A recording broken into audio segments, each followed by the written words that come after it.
செய்யறது இல்லை. ஆனாலும் டயர்டே ஆயிடுது. காலையில தூங்கி எந்திரிச்சா உடம்புல ஒரு உற்சாகமே இல்லை.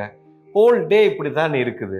ஏன் குருஜி இப்படி இருக்குது? காரணம் என்னன்னா, உங்களுடைய மனநிலை. அதாவது நமக்குள்ள இருக்கக்கூடிய உயிர் சக்திக்கும் பிரபஞ்ச சக்திக்கும் மனநிலைக்கும் நேரடி தொடர்பு இருக்கு. உதாரணத்துக்கு இப்போ உங்களுக்குள்ள நெகட்டிவ் எமோஷன்ஸ் அப்படின்னு சொல்லுவாங்க. அதாவது கோபம், வெறுப்பு, எரிச்சல், படபடப்பு, பொறாமை, பயம், இன்செக்யூரிட்டி, இதெல்லாமே எதிர்மறையான உணர்வுகள். இந்த மாதிரி உணர்வு எனக்குள்ள இருக்குது அப்படின்னா உங்க சக்தி புறம் போயிடும், பிடுங்கி விட்டுருவாங்க. பாடியில் எதுவுமே இருக்காது. எவனோ ஒருத்தன் தப்பு பண்ணியிருக்கான், உங்களுக்கு கோபம் வருது. கோபம் வந்து அடுத்த செகண்ட் உள்ள சுகமா இருக்கா, பத்தி எரியுதா? பத்தி எரியுது. அப்ப சக்தி புறம் உறிஞ்சி விட்டுருவாங்க. எரிச்சல் வருது, சக்தி போயிடும். பொறாமையா இருக்கு, சக்தி போயிடும். பயமா இருக்கு, சக்தி போயிடும். அதாவது இந்த பிரபஞ்சம் அப்படிங்கிறது அல்லது கடவுள் அப்படிங்கிறது நம்மளை எப்படி கட்டுப்படுத்துறாருன்னா, இந்த உயிர் சக்தியை வச்சு தான் கட்டுப்படுத்துறாரு. அதனால தான் பெரியவங்க என்ன சொல்றாங்க, யாருக்கிட்டையும் கோவப்படாத, அவனை வெறுக்காத, அவனை நேசி, அவன்கிட்ட அன்பாரு, யார் மேலேயும் பொறாமப்படக்கூடாது, பயப்படாத, யாரையும் பழி வாங்கிறாத, உனக்குள்ள ஒரு பொறாமையை உண்டு பண்ண, இந்த மாதிரி நிறைய நீதி போதனையெல்லாம் கொடுத்தாங்க. இதெல்லாம் ஏன் கொடுத்தாங்கன்னா, இந்த மாதிரி இருந்தேன்னு சொன்னால் உயிர் சக்தியை இழந்து விடுவோம்.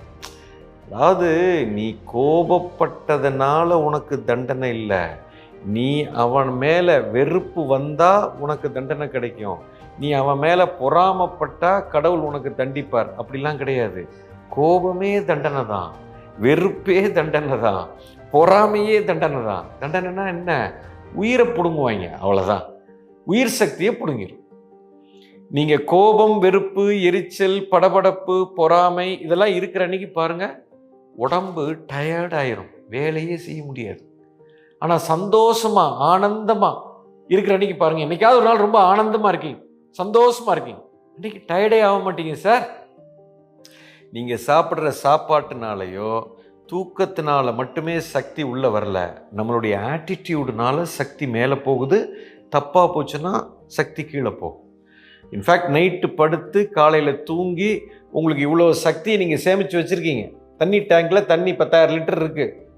இந்த 10,000 லிட்டர் தண்ணியை எல்லா பைப்பையும் திறந்து விட்டிங்கன்னா ஒரு மணி நேரத்தில் தண்ணி பூரா போயிடும். பிடிங்கி விட்டிங்கன்னா சேர்த்து வச்சது முக்கியம் இல்லை, அந்த தூங்கி எந்திரிச்சோ சேர்த்த சக்தியாக இருக்கட்டும், இல்லை உணவு பழக்க வழக்கத்தில் சேர்த்த சக்தியாக இருக்கட்டும், இதெல்லாம் உடம்புல தங்கணும்னா முதல்ல நம்ம ஆட்டிடியூடு மாறணும். குறிப்பாக ஒரு மனிதனுக்கு எப்பொழுதுமே களைப்பு இருக்குது அப்படின்னா உங்களுடைய ஆட்டிடியூடு தப்பாக இருக்குதுன்னு அர்த்தம், உணர்வுகள் தவறாக இருக்கிறதுன்னு அர்த்தம். அதை உணர்வை மாற்றுங்க, அன்பாக இருக்க தொடங்குங்க, நேசிக்க தொடங்குங்க, கிடைச்சதெல்லாம் பார்த்து நன்றி உணர்வோடு வாழ தொடங்குங்க.